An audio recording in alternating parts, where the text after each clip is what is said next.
Good deal. So thank you very much for joining us today to talk about peer review. Very few people want to talk about peer review as much as I do. So thank you very much for joining us. I'm going to start this session today by talking a little bit about peer review as a whole and single blind, double blind, some file properties, and disclosure. So to start that, many of us have probably heard the story of a group of blind men who had never encountered an elephant before, and all then were brought to a place where there was an elephant, and were going to figure out what an elephant was based on touching the elephant. And they all touched different parts of the elephant. One of them touched the tusks, one of them touched a leg, one of them touched the tail, and so on. And later on, when they got together to compare notes, turns out none of them agreed on what made up an elephant. And that is somewhat true for me of peer review. If you read the Scholarly Kitchen blog, pardon me, which I do as frequently as I can, you'll hear a lot of comments and posts regarding peer review. But the truth of the matter is that peer review and what it is to you depends on how you touch the process. So if you are an author, you have a very different viewpoint of peer review than if you are a reviewer. Authors generally say, can we make this thing go faster? Reviewers say, I need a couple days, And if you're an editor, you say, I'm trying to make all these people happy and actually get the peer review accomplished. So for that reason, pardon me, This story really relates to me in terms of when you're talking about peer review. It is not just one thing, one concept, one reality, and people have very strong feelings about it.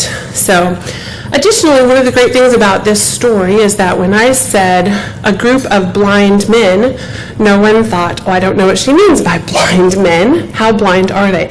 No, they were blind. And today I'm going to talk a little bit about single blind and about double blind, which are very different things in the peer review world, as well as talk about file properties and how that plays into blinding, and then a little bit about reviewer disclosures and metadata.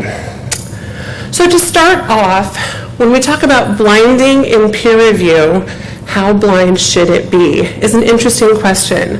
When I hear people say, the peer review process, I rarely hear them say, it's specifically the single blind peer review process. That's what I'm angry with today.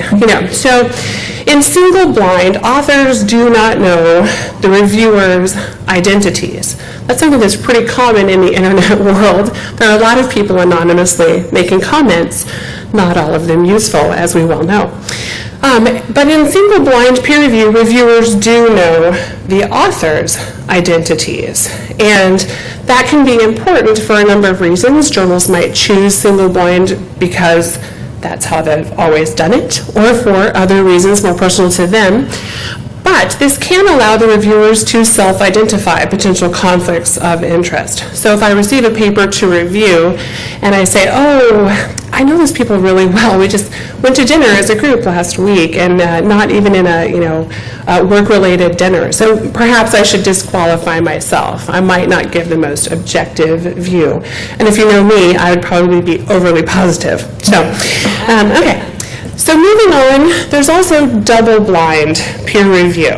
So in this case, once again, authors do not know the reviewers' identities, but reviewers also do not know the author's identities. I'll say ideally. So since the concepts of blind and double-blind came out, this thing called Google came along, and if you have the title of a manuscript, chances are you might be able to figure out who wrote that manuscript. Pardon me. But for an individual publication who is conducting a double-blind review, it is important that information about who the authors are is not available to a reviewer on screen inside the peer review system. It is also important that the file properties not identify who that author should be. And I've got a few slides here to talk about removing the properties from files, but the truth of the matter is there's two types of people in the world, and there are those who've looked at file properties, and there are those who've never bothered to look at file properties.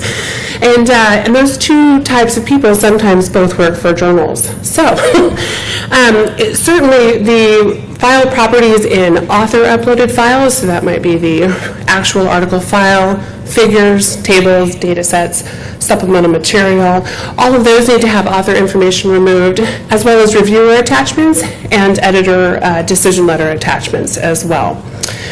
So I've got some slides here to just kind of show, in a PDF file, if you're looking at the general tab of the file properties, which in the case of these slides, I was on a PC, and I right-clicked to look at the properties of a file. On the general tab, it doesn't say who created this file, but if I go on to the PDF tab, it very clearly says that Anna Jester was the author. Hopefully that means you'll like my manuscript more, but maybe not. And then as we go on, you can see the summary tab also identifies who the author is and includes a link to an advanced set, which yet again identifies who the author is. So these are the kind of things that even if we said, did you check the file properties? You might not have said to your editorial assistant staff, did you check all the file property options? And they might have looked at you and said, sure I did, of course. So moving on, we also have to keep in mind Microsoft Word files have different variations.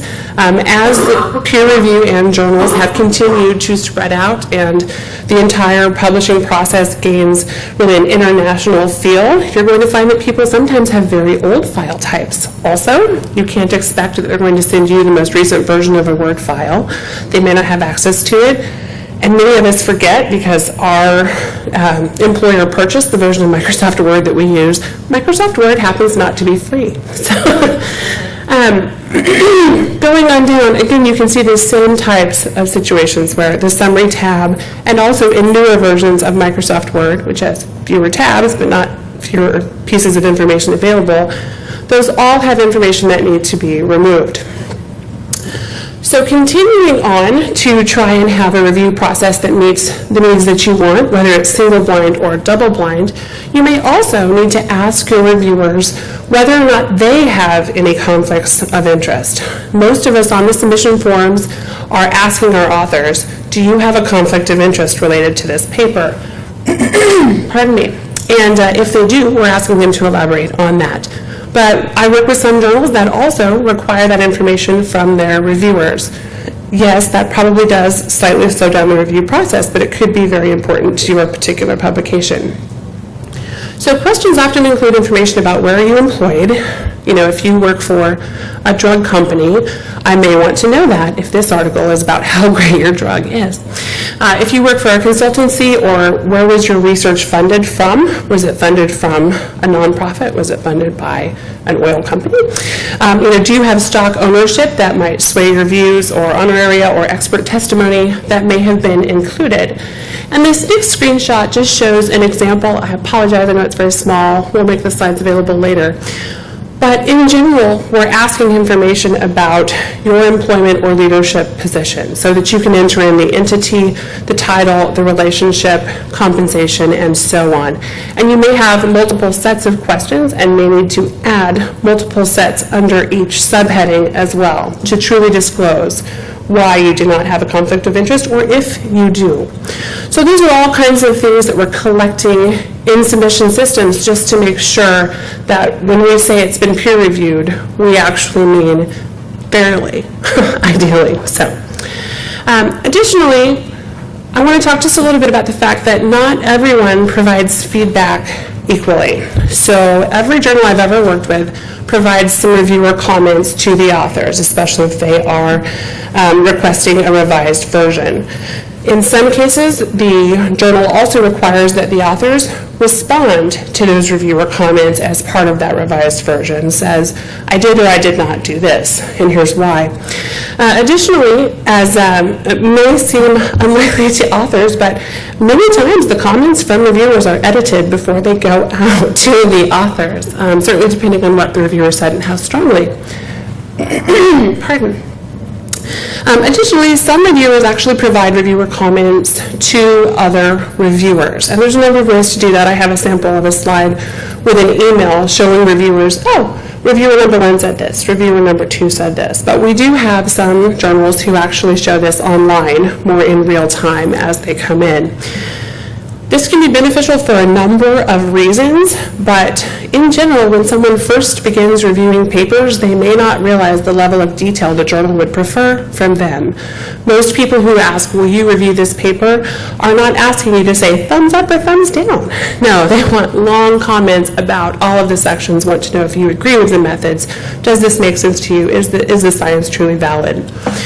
Some actually journals publish all of those reviews that are received. If reviewers know this, they may change their review or proofread it at least. And then additionally, that may or may not include the reviewers' names and affiliations. And some journals have also moved now to publishing the decision letter, and I know Kirsten's going to talk about open review here in a minute, and we'll get more in depth on that topic. This is just an example of a decision letter that would go to an author, ideally saying you've been accepted and or please revise the manuscript, and then showing that the reviewer comments can be pulled into that decision letter. That can be really helpful to have one email sent to an author that says all the things that they need to do to revise their paper. Again, those comments, once they're inside a peer review system, can then be also pulled into emails that go to the other reviewers if you're not doing it online. And then also, a more recent one that I've seen come around is the journal saying, do you know the other reviewers of your paper actually already submitted their review? Wouldn't you like to submit yours now too? So that's one way to let people know you're not the first. So, and then of course, all of the information that is part of the manuscript, whether it's uploaded by the author as part of the submission, in the submission form, the content of the reviews, thoughts and comments that the editors had during the process, are what I would consider metadata for that particular article. And if the article is accepted, your system needs to be able to send all of that metadata, all of those files, as deemed as needed by your journal, to your production or other teams. And there are a number of things that come into play with that, such as at what point in the process does that happen.